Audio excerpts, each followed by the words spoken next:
All right, who's ready for the Christmas movie season? I'm sure you are. Go, absolutely. Yes, of course. From the classics to Hallmark to Die Hard. You know, Die Hard is still considered a Christmas movie by some. The Best Christmas Pageant Ever is a new one you'll probably add to your rewatch list. Absolutely. Well, the beloved book hit the big screen thanks to 20 years of hard work by Dallas Jenkins. The Best Christmas Pageant Ever is getting high praise from viewers and critics alike. Here is Efrem Graham with the behind-the-scenes look at the Best Christmas Pageant Ever. We can just keep cameras and all that stuff and kind of just keep everything shooting out this way. Millions watch director Dallas Jenkins bring the pages of scripture to screen in his wildly popular series, The Chosen. His latest project? All right, from the top. Camera set. Good job, back row. Even louder. Is inspired by another book, the 1971 children's novel, The Best Christmas Pageant Ever. And action. It's a look at what happens when the worst children in town take over the annual Christmas show. Oh no, it's the Hermans. Now. The Hermans are absolutely the worst kids in the history of the world. So Dallas, how does this go from a best-selling book to a big screen adventure? Yeah. So about 20 years ago, my wife brought the book home, and I had read it as a kid in my public school, and I remember I'd seen a TV movie in the early 80s, but I didn't remember a whole lot about it. And I was reading it to my kids, and I'm laughing, and I'm noticing all these wonderful little moments, and I'm like, boy, this is so good. By the end, I'm crying so hard, I can't read. And my wife grabbed the book. She's like, all right, let me do it. And so she starts reading to the kids, and she starts crying. She can't get through it. So I take the book back, and we would just exchange the book while the other one recovered. And that became our Christmas tradition, is reading the book to the kids and then making fun of us for crying the whole time while also loving the story themselves. So when I finished the book, I just said, I have to make this movie. And I've chased the rights for 20 years. The rights have been with other studios and other directors off and on. And I was just hoping God would preserve it for me and not let it get made. And finally, a few years ago, but because of The Chosen, actually, the rights holders said, all right, we're ready for you to do this, and we think you're the right guy. 73 golf, take one. Alpha only mark.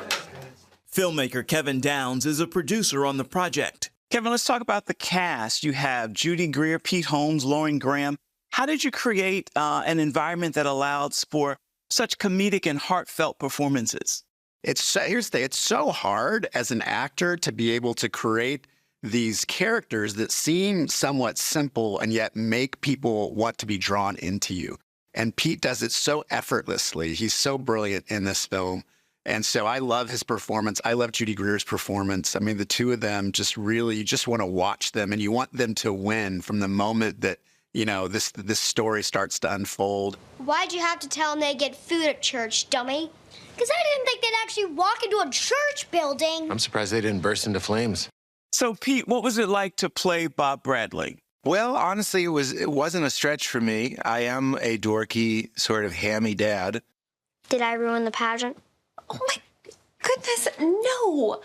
Honey, Beth, I will tell you what I told those condescending, hyper-controlling busybodies from church, that while Helen Armstrong might be surprised the sun rises every morning, even though she's not there to supervise it, she is not the only woman in the world who can run a Christmas pageant. And if they don't think I can do it, they are in for a big lesson.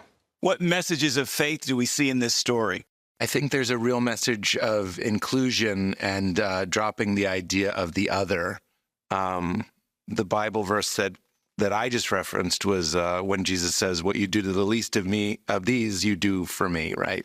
So that's kind of what I would say is the message of the film, is that instead of seeing these riffraff kids, the herdmans, as the outliers, as the others, no room in the inn, so to speak, you do let them into your heart and you fold them into the community.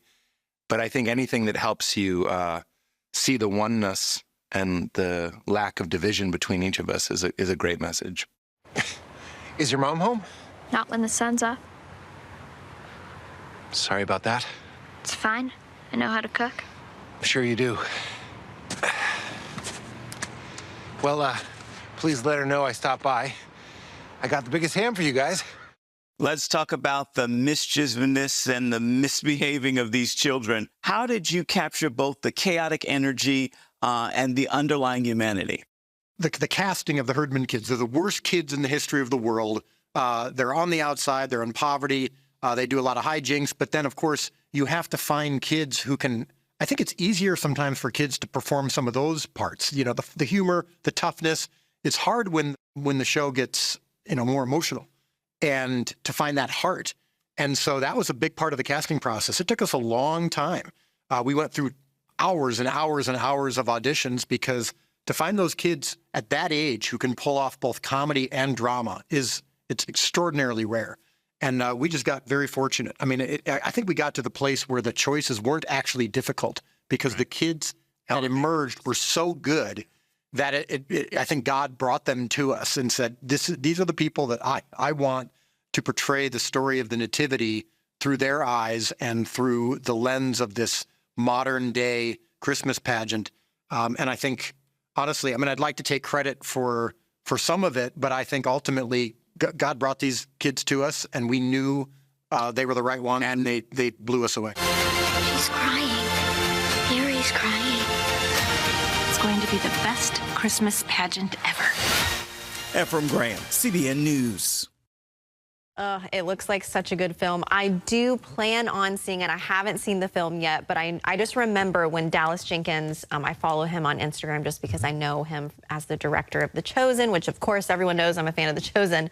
But I remember when he posted an announcement, it was him and his wife, and they were talking about how they're so excited to take this on because it's been a part of their family and a part of their Christmas tradition for so long. And it was just really touching. I was honestly so excited. Oh, so you knew that part of it? Yeah, I did. This is the first time I've learned about it. Right, yeah, I did know about, you know, he had been wanting to do this film for so long, and now it's finally happened. I don't know how he managed to, at the same time, direct The Chosen and this film. God bless you, Dallas Jenkins. But obviously, I think it's a really, really good, sweet film. It looks great. I think over the Thanksgiving break, I might have to go see if any of my kids will come with me. Yeah, that would be fun. Fun. Yeah. I encouraged my mother to see it, even though I had not, but she loves the movies and was like, I want to go to the movies. I said, why don't you check this one out? She raved about it, so that's her endorsement. Oh, my goodness. And Shout out to you, Miss Knox. I plan to check it out, too. You have a favorite Christmas movie? Actually, we shouldn't talk about movies. I know. The last time I did, I was ridiculed. But do you ever watch Elf at the Christmas season? Okay, I would say Elf. You have to have seen that, I'm sure. Of course I've seen and Elf. It's funnier every time you watch. Okay, so you like Elf. I like Elf, yeah. Do you like the original Grinch? Is that the Jim Carrey one? Yes. No. You don't like that one? That's a little... Let's see your shot. We do not. I'm ridiculing you yet again on your movie choices. I mean, I think Jim Carrey does a great job in it. He's a stellar actor, stellar performance, but not a huge fan of that particular film. Did you see the new Grinch, the animated one? No, I've heard I should. You should. Yes. Anyways, The Grinch is a good one. That's one of my favorites. And Elf, of course. I feel like there's some older ones, too. Oh, there's some great ones, yeah. Yeah? Classics, yes. Like, but we don't have time. Oh, we don't have time. Okay. Well, the best Christmas pageant ever is out now. Make sure you guys check your local listings to find a theater near you to see it. And again, for all the latest in entertainment news, make sure you check out Efrem's weekly show. It's called Studio 5. You can watch it on the CBN News channel or online at cbn.com/Studio5, or just scan the QR code on the screen to get the latest in uplifting entertainment on demand.